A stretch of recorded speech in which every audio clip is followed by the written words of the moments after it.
Hello, I'm Kyle. I'm the technical content developer at Maple Systems. Welcome to the Maple Systems video training series.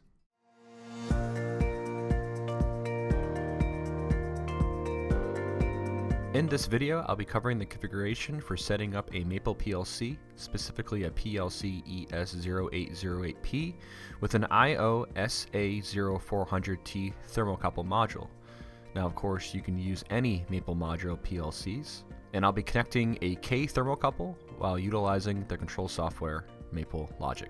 Here is the wiring setup for using a Maple Modular PLC and an IO SA0400T Thermocouple Module.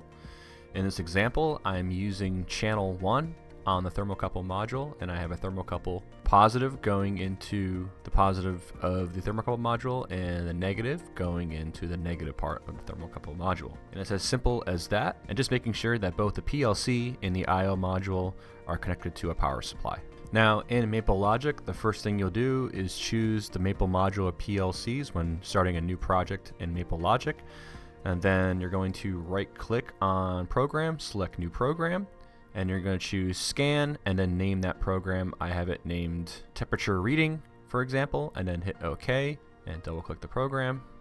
And then here is my ladder logic for getting the live value from a thermocouple using the Thermocouple Module. Now, in another video, I went over the application instruction when programming analog input or output. This will be a very similar setup, so be sure to watch the analog input video if you want to get that information. So for my ladder logic, I'll start with F5 or normally open contact, and here is the always on system bit. Double click this. If you type in F10, that'll be the always on, so that's what I want here for initiating this logic here. And then this statement here, this is an application instruction, so if you hit F10 or click here is application instruction, and the first piece of it is from. Now I'm using from because I'm getting the value from analog input. And H001 is slot 1 on the chassis because the module is in slot 1, and then the buffer memory 1, so 1 is referring to channel 1 on the Thermocouple Module.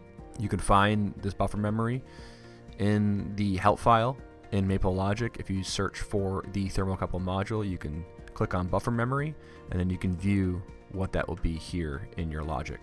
And then I'm storing the memory in D01. You can choose any D register here, but I'm just choosing D01, and then it's one word. So you would type that in the instruction here and then hit OK.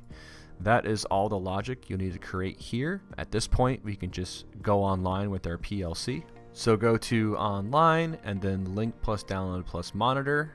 Okay, now we are online, and you can see we are getting a value from the thermocouple here through the Thermocouple Module. So in this case, I'm using a K thermocouple. So it's reading about 21 degrees Celsius here.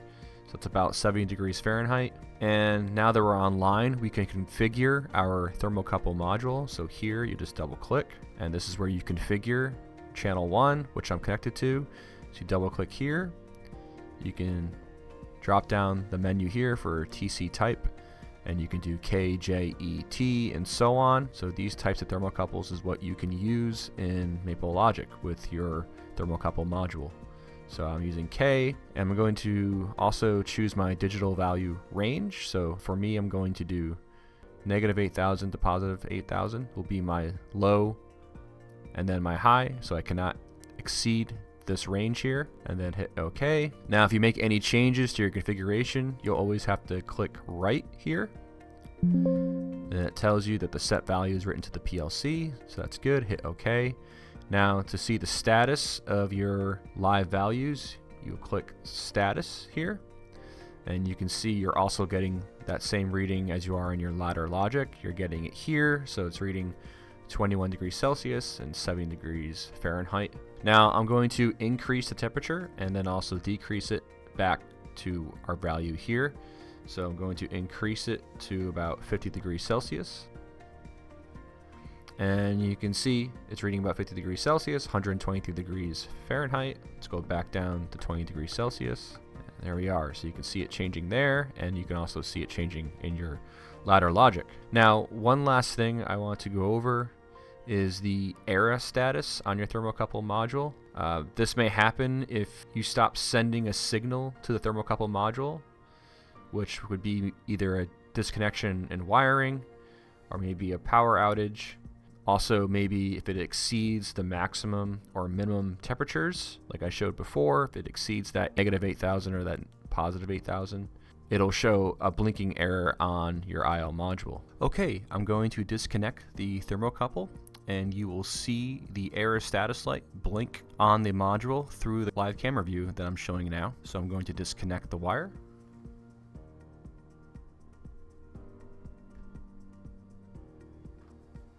And now you can see it blinking, and you can see we're also not getting any values in our TC module status in our program. Now I'm going to reconnect the wire from the thermocouple back into the module. And you can see that we are actually getting values in our TC module status in our program, but the error light is still blinking. This is because even though everything is reconnected, you have to press the reset button in your program. So right here, reset error. So click this. And so once you click the reset error button in your program, it will clear the error on the module itself. Okay, this is all I'll be covering today. To get more information on this, please visit the Maple Systems website and view the tutorial page called How to Read Temperature Using a Thermocouple. I hope you enjoyed this video, and thank you for watching.